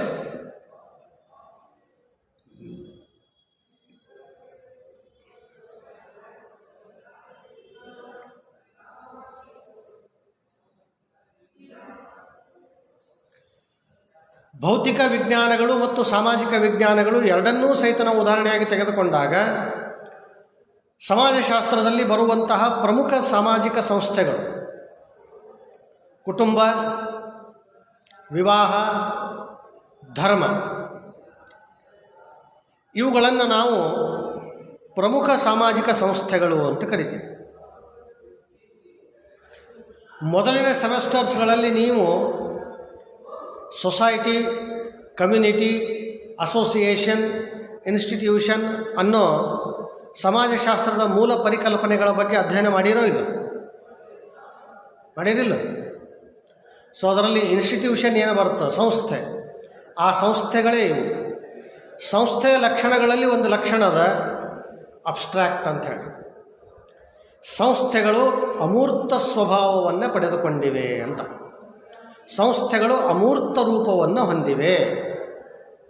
ಅಮೂರ್ತ ಅಂದ್ರೆ ಕಣ್ಣಿಗೆ ಕಾಣಿಸದೇ ಇರೋದು, ಮೂರ್ತ ಅಂದರೆ ಕಣ್ಣಿಗೆ ಕಾಣಿಸೋದು, ಅಮೂರ್ತ ಅಂದ್ರೆ ನಮಗೆ ಕಣ್ಣಿಗೆ ಕಾಣಿಸ್ದೇ ಇರೋದು. ನಾವಿಲ್ಲಿ ಕ್ಲಾಸ್ ರೂಮ್ನಾಗ ಕೂತೀವಿ, ಇಲ್ಲಿ ಗಾಳಿ ಅದ, ಆಮ್ಲಜನಕ ಅದ, ಗಾಳಿ ಅದ, ಗಾಳಿಯೊಳಗೆ ಆಮ್ಲಜನಕನೂ ಅದ. ಅದಕ್ಕೆ ಆರಾಮಾಗಿ ಶ್ವಾಸೋಚ್ಛ್ವಾಸ ನಡ್ಲಿಕ್ಕತ್ತದ. ನಮ್ಮದೇನು ದಮ್ಮು ಉಸಿರುಗಟ್ಟದಂಗೆ ನಮ್ಗೆ ಅನ್ಸಂಗ್ಲಾಗ್ಯದ. ಯಾಕೆ? ಇಲ್ಲಿ ಆಮ್ಲಜನಕದ ಪ್ರಮಾಣ ಬೇಕಾದಷ್ಟದ. ಹೀಗಾಗಿ ಆರಾಮಾಗಿ ಆ ಆಮ್ಲಜನಕ ನಮ್ಮ ಶ್ವಾಸೋಚ್ಛ್ವಾಸದ ಮೂಲಕವಾಗಿ ನಮ್ಮ ದೇಹವನ್ನು ಪ್ರವೇಶ ಮಾಡ್ಲಿಕ್ಕತ್ತದ. ಅದಕ್ಕೆ ಆರಾಮಾಗಿದ್ದೀವಿ. ಕಾಣಿಸ್ತದೆ ನಮ್ಮ ಗಾಳಿ? ಇಲ್ಲಿ ಕಾಣಿಸ್ತದೋ? ಗಾಳಿ ಕಾಣಿಸಂಗಿಲ್ಲ ಅಂತಂದರೆ ಇಲ್ಲ ಅಂತ ಅರ್ಥೇನು? ಹೌದೇನು? ಇಲ್ಲ ಅಂತ ಅರ್ಥೇನು? ಇಲ್ಲ ಅಂತ ಅರ್ಥ ಅಲ್ಲಲ್ಲ, ಅದ ಇಲ್ಲ. ಅಮೂರ್ತ ಅದ. ಅಮೂರ್ತ ಅಂದ್ರೆ ನಮಗೆ ಕಣ್ಣಿಗೆ ಕಾಣಿಸ್ದೇನೆ ಇಲ್ಲಿ ಗಾಳಿ ಅದ. ನಮಗೆ ಕಣ್ಣಿಗೆ ಕಾಣಿಸ್ದೇನೆ ಇಲ್ಲಿ ಒಳ್ಳೆಯ ಶಕ್ತಿನೂ ಅವ, ಕೆಟ್ಟ ಶಕ್ತಿನೂ ಇರಬಹುದು, ಹೇಳಿಕ್ಕೆ ಬರಂಗಿಲ್ಲ. ಹಂಗೆ ಸಂಸ್ಥೆಗಳು ಅಮೂರ್ತ ಅಂತ ಹೇಳ್ತೀವಿ. ವಿವಾಹ ಅದ. ವಿವಾಹ ಅನ್ನೋದು ಒಂದು ಸಂಸ್ಥೆ, ಇದು ಅಮೂರ್ತ ಅಂತ ಹೇಳ್ತೀವಿ ನಾವು. ಇದು ಒಪ್ತಿರೋ ಇಲ್ಲ ನೀವು? ಅಮೂರ್ತ ಅಂತ ಒಪ್ಪುತ್ತಿರೋ ಇಲ್ಲ? ವಿವಾಹ ಅನ್ನೋದು ಅಮೂರ್ತ ಅಂತ ಒಪ್ಪುತ್ತಿರೋ ಇಲ್ಲೋ ನೀವು? ಎಸ್ ಸರ್ ನಾವು ಹೇಳ್ರಿ, ಮುಂದೆ ನಾ ಹೇಳ್ತೀನಿ ನಿಮಗೆ. ಐಶ್ವರ್ಯ, ವಿವಾಹ ಅಮೂರ್ತ ಅದನೋ ಇಲ್ವೋ? ಅಮೂರ್ತ ಅದ. ಗಾಯತ್ರಿ, ಅಮೂರ್ತ. ನಾ ಹೇಳಿದಂತ ಹೇಳ್ಬಿಟ್ರೆ ಮತ್ತೆ ನಿಮಗೇನು ಅನಿಸ್ತೋ ಅದನ್ನು ಹೇಳಿ. ನೀ ಮೇಘ, ಅಮೂರ್ತ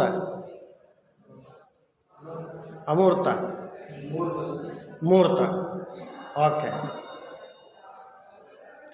ಮೂರ್ತ ಅಂತ ಯಾರಿಗೆ ಅನಿಸ್ತದಲ್ಲ, ಅನಿಸೋದು ತಪ್ಪಲ್ಲ. ಕಾರಣ ಏನು ಅಂತಂದ್ರೆ, ವಿವಾಹ ಅಂತಂದಾಗ ಒಂದು ವಿವಾಹಕ್ಕೆ ಹೋಗಿರ್ತೀವಿ, ಹುಡುಗ ಹುಡುಗಿ ಇರ್ತಾರೆ, ಮತ್ತು ಅಮೂರ್ತ ಅಂತ ಹೆಂಗಂತಾರ ಅಂತನ್ನೋ ಒಂದು ಸಂಶಯ ಬರ್ತದೆ. ಆದರೆ ಸಂಸ್ಥೆಯ ಲಕ್ಷಣ ಅವುಗಳಲ್ಲಿ ಅಮೂರ್ತ ಅಂತನ್ನೋದೊಂದು ಲಕ್ಷಣ ಹೆಂಗದನೋ ಹಾಗೆ ಪ್ರಸ್ತಾಪಿತ ನಡಾವಳಿಗಳು ಅನ್ನೋದು ಸಹಿತ ಸಂಸ್ಥೆಗಳ ಒಂದು ಲಕ್ಷಣ. ಪ್ರಸ್ತಾಪಿತ ನಡಾವಳಿಗಳು ಅಂತಂದ್ರೆ ಸಂಸ್ಥೆಗಳೊಳಗೆ ನಿಯಮಗಳಿರ್ತಾವ, ಪದ್ಧತಿಗಳಿರ್ತಾವ, ಕೆಲವು ಆಚರಣೆಗಳಿರ್ತಾವ, ಅವುಗಳು ಅಲ್ಲಿ ನಡೀತಿರ್ತಾವೆ. ವಿವಾಹ ಹೇಗೆ ಅಮೂರ್ತ ಅಂತ ಹೇಳೋದಕ್ಕಿಂತ ಮುಂಚಿತವಾಗಿ ಇನ್ನೊಂದು ಉದಾಹರಣೆ ಕೇಳ್ತೀನಿ ನಿಮ್ಮನ್ನ. ಎಕ್ಸಾಮಿನೇಷನ್, ಪರೀಕ್ಷೆ ಅಂತದ. ಪರೀಕ್ಷೆನೂ ಸಹಿತ ಅಮೂರ್ತನೇ. ಆದರೆ ನಿಮಗನ್ನಿಸ್ತದ ಮೂರ್ತದಂತ ಅನ್ನಿಸ್ತದೆ. ಪರೀಕ್ಷೆ ಅಂತಂದ್ರೆ ನೀವು ನಿಮ್ಮದು ಪೇಪರ್ ಇರ್ತದ, ಅವತ್ತಿನ ದಿವಸ ನೀವು ಬಂದು ಬರೀತಿರಲ್ಲ, ಅದು ಒಂದೇ ಪರೀಕ್ಷೆ ಅಲ್ಲ. ಪರೀಕ್ಷೆ ಸಲುವಾಗಿ ಏನೇನು ಪ್ರೊಸೀಜರ್ ಆಗ್ತಾವೆ ಎಲ್ಲ ಹಿಡ್ಕೊಂಡು ಪರೀಕ್ಷೆಯ ಸಲುವಾಗಿ ಆಗ್ತಕ್ಕಂಥ ಒಂದು ನೋಟಿಫಿಕೇಷನ್ ಹಿಡ್ಕೊಂಡು ನಿಮ್ಮ ರಿಸಲ್ಟ್ ಬರೋ ತನಕ ಏನವ ಎಲ್ಲ ಪ್ರಸ್ತಾಪಿತ ನಡಾವಳಿಗಳು ಎಲ್ಲನೂ ಸಹಿತ ಹೆಂಗೆ ಮಾಡಬೇಕು ಅಂತ ನಿಯಮಗಳವ. ಆ ನಿಯಮಗಳ ಪ್ರಕಾರ ಮಾಡ್ತಾರೆ. ಸುತ್ತೋಲೆ ಹೊರಡಿಸಬೇಕು ಅಂದರೆ ಹೆಂಗೆ ಹೊರಡಿಸ್ಬೇಕು ನಿಯಮದ, ಹಾಗೆ ಸುತ್ತೋಲೆ ಹೊರಡಿಸ್ತಾರೆ. ಟೈಮ್ ಟೇಬಲ್ ಮಾಡಬೇಕಂದ್ರೆ ಹೆಂಗೆ ಮಾಡಬೇಕು ಅದಕ್ಕೂ ನಿಯಮಗಳವ. ನಿಯಮಗಳ ಪ್ರಕಾರವೇ ಟೈಮ್ ಟೇಬಲ್ ಮಾಡ್ತಾರೆ.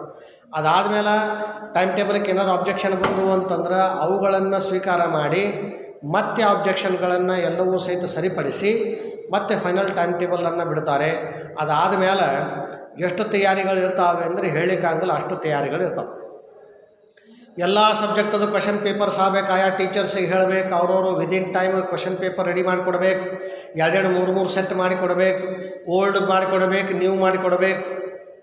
ಇಷ್ಟೆಲ್ಲ ಆದಮೇಲೆ ಅವುಗಳನ್ನು ತೆಗೆದುಕೊಂಡು ಅವುಗಳಲ್ಲಿ ಒಂದು ಸೆಲೆಕ್ಟ್ ಮಾಡಿ ಅದನ್ನು ಪ್ರಿಂಟಿಂಗ್ ಕಳಿಸ್ಬೇಕು. ಪ್ರಿಂಟಿಂಗ್ ಬಂದಮೇಲೆ ಪ್ಯಾಕಿಂಗ್ ಮಾಡಬೇಕು. ಪ್ಯಾಕಿಂಗ್ ಮಾಡಿದ ಮೇಲೆ ಡಿಸ್ಟ್ರಿಬ್ಯೂಷನ್ ಮಾಡಬೇಕು. ಡಿಸ್ಟ್ರಿಬ್ಯೂಷನ್ ಮಾಡಬೇಕು ಅಂದ್ರೆ ನೋಡಲ್ ಸೆಂಟರ್ಗಳನ್ನು ಎಸ್ಟಾಬ್ಲಿಷ್ ಮಾಡ್ತಾರೆ. ನೋಡಲ್ ಆಫೀಸರ್ಸ್ ಅಂತ ಅಪಾಯಿಂಟ್ ಮಾಡ್ತಾರೆ. ಅವರಿಂದ ಬೇರೆ ಬೇರೆ ಎಲ್ಲ ಕಾಲೇಜವ್ರು ತೊಗೊಂಡು ಹೋಗ್ತಾರೆ. ಆನ್ಸರ್ ಬುಕ್ಸ್ ತೊಗೊಂಡು ಹೋಗ್ತಾರೆ, ಎಲ್ಲ ಸ್ಟೇಷನರಿ ತೊಗೊಂಡು ಹೋಗ್ತಾರೆ. ಎಲ್ಲ ನೀವು ಇಲ್ಲಿ ಬಂದಾಗ ನಿಮಗೆಲ್ಲ ತಂದು ಕೊಡ್ತಾರಲ್ಲ, ಇದರ ಹಿಂದೆ ಕೆಲಸ ಭಯಂಕರ. ಇದೆಲ್ಲನೂ ಕೂಡಿಸಿ ಪರೀಕ್ಷೆ. ಇದೆಲ್ಲ ಒಂದೇ ಕಡೆ ಇಟ್ಟು ತೋರಿಸ್ಲಿಕ್ಕಾಗ್ತದೆ ನಮಗೆ? ಇಲ್ಲಲ್ಲ. ಈ ಅರ್ಥದಲ್ಲಿ ಅಮೂರ್ತ. ವಿವಾಹ ಅನ್ನೋದು ಸಹಿತ ಅಮೂರ್ತ. ವಿವಾಹ ಮಾಡಿಕೊಳ್ಳೋರು ಕಾಣಿಸ್ತಾರೆ ನಮಗೆ. ವಿವಾಹ ಅಂತ ಹಿಂಗೆ ಏನಾದರೂ ತೋರಿಸ್ಲಿಕ್ಕಾಗ್ತದೆ ನಮಗೆ? ವಿವಾಹ ಅಂದರೆ ಏನು? ವಿವಾಹ ಅಂತಂದರೆ ಪಾಣಿಗ್ರಹಣ, ವಿವಾಹ ಅಂದರೆ ಮಾಂಗಲ್ಯ ಧಾರಣೆ, ವಿವಾಹ ಅಂದರೆ ಭಾಳಷ್ಟು ಚಟುವಟಿಕೆಗಳು. ಮನೆಯಾಗೂ ಮದುವೆ ಆಗೋದಕ್ಕಿಂತ ಮುಂಚಿತವಾಗಿ ಮನೆಯಾಗೂ ಸಹಿತ ಅನೇಕ ಕಾರ್ಯಕ್ರಮಗಳಾಗ್ತವೆ. ಮದುವೆ ಮುಗಿದ ನಂತರವೂ ಅನೇಕ ಕಾರ್ಯಕ್ರಮಗಳಾಗ್ತವೆ. ವಿವಾಹ ಮಾಡಿಕೊಂಡಿರುವ ಪತಿ ಪತ್ನಿಯರು ಅಂತ ಹೇಳ್ತೀವಿ, ಇವರು ವಿವಾಹಿತರು ಅಂತ ಹೇಳ್ತೀವಿ. ಗಂಡ ಹೆಂಡತಿ ಬಾಜು ನಿಂದ್ರಿಸಿ ಇದು ವಿವಾಹ ನೋಡ್ರಿ ಅಂತ ಹೇಳ್ತೀವಿ. ಹಂಗೆ ಹೇಳಲಿಕ್ಕೆ ಬರ್ತದೇನು? ಬರೋದಿಲ್ಲ.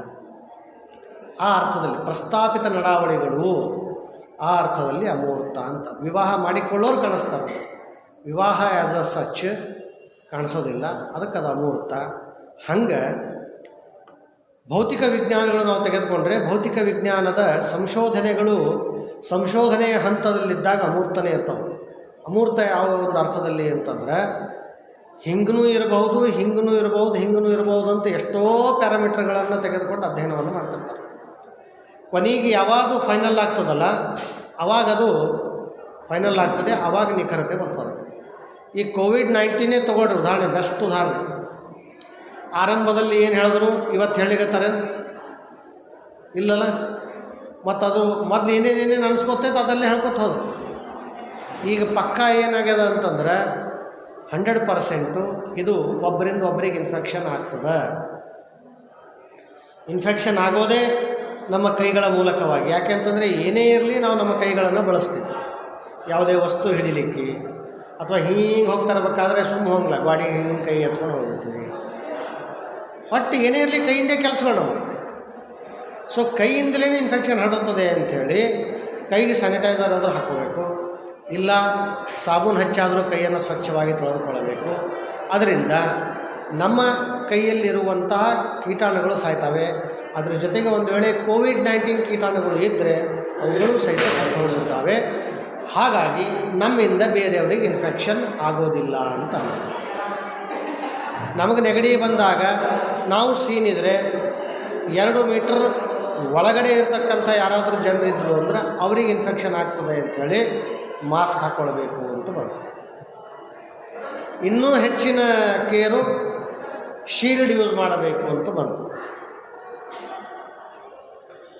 ಮೊದಲು ಎಷ್ಟು ಅಂಜಿ ಬಿಟ್ಟಿದ್ರು ಎಲ್ಲರೂ ಅಂತಂದ್ರೆ, ಎಷ್ಟೋ ಜನರು 3-4 ತಿಂಗಳ ತನಕ 24 hours ತಮ್ಮ ಮನೆ ಬಾಗಿಲು ಬಂದೇ ಇಟ್ಟಾರೆ. ಎಷ್ಟೋ ಮಂದಿ ಬಂದಿಟ್ಟಾರೆ. ಆ ತರಹದ ಭಯ ನಮ್ಮ ಜೀವಮಾನದಲ್ಲೇ ನಾವು ರಸ್ತೆಗಳ ಆ ರೀತಿ ನೋಡಿದ್ದಿಲ್ಲ. ಖಾಲಿ ಖಾಲಿ ಖಾಲಿ ಖಾಲಿ ರಸ್ತೆ. ಒಮ್ಮೆ ಹಿಂಗೆ ಲಾಕ್ಡೌನ್ ಒಳಗೇ ಮಾರ್ಕೆಟ್ ಓಪನ್ ಆಗ್ಯದ, ಪಲ್ಯಕಾಯಿ ಕಿರಾಣ ದುಕಾನ್ ಓಪನ್ ಆಗ್ಯದ, ಕಿರಾಣ ಸಿಗ್ಲಿಕ್ಕತ್ತಾವ ಅಂತಂದಾಗ ಮಧ್ಯಾಹ್ನ 3 ಗಂಟೆಗೆ ನಾನು ಮಾರ್ಕೆಟ್ಗೆ ಹೋಗಿದ್ದೆ, ಸೂಪರ್ ಮಾರ್ಕೆಟ್ಗೆ. ಇಲ್ಲಿಂದ ನಮ್ಮ ಮನೆಯಿಂದ ಸೂಪರ್ ಮಾರ್ಕೆಟ್ಗೆ ಹೋಗಿ ಆ ಚೌಕ್ ಪೊಲೀಸ್ ಸ್ಟೇಷನ್ ಇತ್ತಲ್ಲ ಮೊದಲು, ಕಿರಾಣ ಬಜಾರದಿಂದ ಹೋಗಿ ಹಿಂಗೆ ಸುತ್ತ ಹಾಕ್ಕೊಂಡು ವಾಪಸ್ ಬರಬೇಕಾದ್ರೆ ಫಸ್ಟ್ ಟೈಮ್ ರಾತ್ರಿ 2-3ಕ್ಕೂ ನಾ ಬಂದೀನಿ. ಎಲ್ಲೋ ಊರಿಗೆ ಹೋದಾಗ ಮಾಡಿದಾಗ ಮಾರ್ಕೆಟ್ನಾಗ ಬಸ್ ಇಳಿತಾವ ಅಲ್ಲಿ ಇಳಿಸಿದ್ರೆ ಅಲ್ಲಿಂದ ಬಂದೀನಿ ಅಂಜಿಕೆ ಬಂದಿಲ್ಲ. ಮಧ್ಯಾಹ್ನದಾಗ 3ಕ್ಕೆ ಹೋದಾಗ ಅಂಜಿಕೆ ಬಂದದ್ದು. ಕಾರಣ ಅಂಜಿಕೆ ಬರಲಿಕ್ಕೆ ಅಂತಂದ್ರೆ ಬೆಳಕದ ಭಯಂಕರ, ಕತ್ತಿ ಇಲ್ಲ ಅಂಜಿಕೆ ಬರಲಿಕ್ಕೆ, ಬೆಳಕದ ಒಬ್ಬ ವ್ಯಕ್ತಿ ಇಲ್ಲ ಅದಕ್ಕೆ ಅಂಜಿಕೆ ಬಂದದ್ದು. ಒಬ್ಬ ಮನುಷ್ಯ ಕಾಣಿಸಿಲ್ಲ ನನಗೆ ಹೊರಗೆ ಹೋದಾಗ. ಬರೀ ಎಲ್ಲಿ ನೋಡಿದ್ರಲ್ಲಿ ಪೊಲೀಸರು, ಟ್ರಾಫಿಕ್ ಪೊಲೀಸರು ಅಷ್ಟೇ, ಬಿಟ್ಟರೆ ಬೇರೆ ಯಾರೂ ಇಲ್ಲ. ಯಾರೂ ಇಲ್ಲ ಅನ್ನೋದು ಒಂದು, ಇವರೇ ಹಾರ ಅನ್ನೋದು ಒಂದು, ಎರಡೂ ಅಂಜಿಕೆ. ಯಾಕಂದ್ರೆ ಯಾರೂ ಬಂದಿಲ್ಲ ಅಂದಮೇಲೆ ನೀ ಯಾಕೆ ಹೊರಗೆ ಬಂದೆ ಅಂತ ಕೇಳ್ತಾರಿಲ್ಲ ಪೊಲೀಸರು. ಆ ಪೀರಿಯಡ್ ಒಳಗೆ ಮಾತಾಡೋಕ್ಕಿಂತ ಹೆಚ್ಚು ಹೊಡೆದೇ ಮಾಡ್ಯಾರ ಪೊಲೀಸರು. ಮಾತಾಡೋದಿಲ್ಲ, ಮೊದಲು ಹೊಡೆದ ಆಮೇಲೆ ಮಾತಾಡ್ಸೋದು. ಹೀಗಾಗಿ ವಾತಾವರಣ ಹಂಗೆ ಕ್ರಿಯೇಟ್ ಆಗೋಗಿತ್ತು. ಇನ್ನೇನೇನೇನೋ ಹೇಳಿದರು ವಿಷಯಗಳು. ಸಂಶೋಧನೆ ನಡಿಬೇಕಾದರೂ ಸಹಿತ ಎಷ್ಟೆಷ್ಟೋ ಬದಲಾವಣೆಗಳಾದವು. ಅಂದ್ರೆ ಏನು ನಮ್ಗೆ ರಿಸಲ್ಟ್ ಸಿಗ್ತದೆ ಅಂತ ಗೊತ್ತಿರಂಗಿಲ್ಲ, ನಮ್ಮ ಕಣ್ಣಿಗೆ ಅದು ಕಾಣಿಸ್ತಿರಂಗಿಲ್ಲ, ಏನಾಗಬಹುದು ಅನ್ನೋದು ಗೊತ್ತಿರಂಗಿಲ್ಲ. ಆ ಅರ್ಥದಲ್ಲಿ ಅಬ್ಸ್ಟ್ರಾಕ್ಟು, ಆ ಅರ್ಥದಲ್ಲಿ ಅಮೂರ್ತ ಅಂತ ಹೇಳಿದ್ದಾರೆ. ಕೊನೆಯ ಲಕ್ಷಣ ವಿಜ್ಞಾನದ್ದು ಪ್ರಿಡಿಕ್ಟೆಬಿಲಿಟಿ, ಭವಿಷ್ಯ ಸೂಚಕತೆ. ಭವಿಷ್ಯ ಸೂಚಕತೆ ಅಂತಂದರೆ ಭವಿಷ್ಯವನ್ನು ನುಡಿತದೆ. ಈಗೆಲ್ಲ ಹೇಳಿದ್ದೆ ನಾವು ತೆಗೆದುಕೊಂಡ್ರೆ ಭವಿಷ್ಯನೇ ಆಯಿತು. ಮಾಸ್ಕ್ ಹಾಕೋಲಿಲ್ಲ, ಕೋವಿಡ್ ಪಾಸಿಟಿವ್ ಬರ್ತದೆ. ಸ್ಯಾನಿಟೈಸರ್ ಯೂಸ್ ಮಾಡಲಿಲ್ಲ, ಪಾಸಿಟಿವ್ ಬರ್ತದೆ. ಯಾರು ಕೋವಿಡ್-19 ಪಾಸಿಟಿವ್ ಹಾರ ಅವ್ರ ಸಮೀಪ ಹೋಗಬೇಕಾದ್ರೆ PPE ಕಿಟ್ ಹಾಕ್ಕೊಂಡೇ ಹೋಗಬೇಕು, ಹೋಗಲಿಲ್ಲ ಅಂದರೆ ಇನ್ಫೆಕ್ಷನ್ ಆಗ್ತದೆ. ಇವೆಲ್ಲ ಏನು ಭವಿಷ್ಯನೇ ಅದ. ಹಿಂಗೆ ಆಗ್ತದ ನೋಡಮ್ಮ ಅಂತ ಹೋದವ್ರಿಗೆ ಹಂಗಾಗ್ಯದ.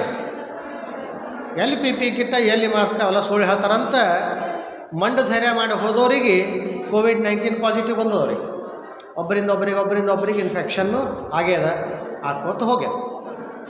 ಸೊ ಇವಿಷ್ಟು ವಿಜ್ಞಾನದ 9 ಲಕ್ಷಣಗಳು. ನಮ್ಮ ನೆಕ್ಸ್ಟ್ ಕ್ಲಾಸ್ನಲ್ಲಿ ಮತ್ತೊಂದು ವಿಷಯದ ಚರ್ಚೆಯನ್ನು ನಾವು ಮಾಡೋಣ. ಓಕೆ.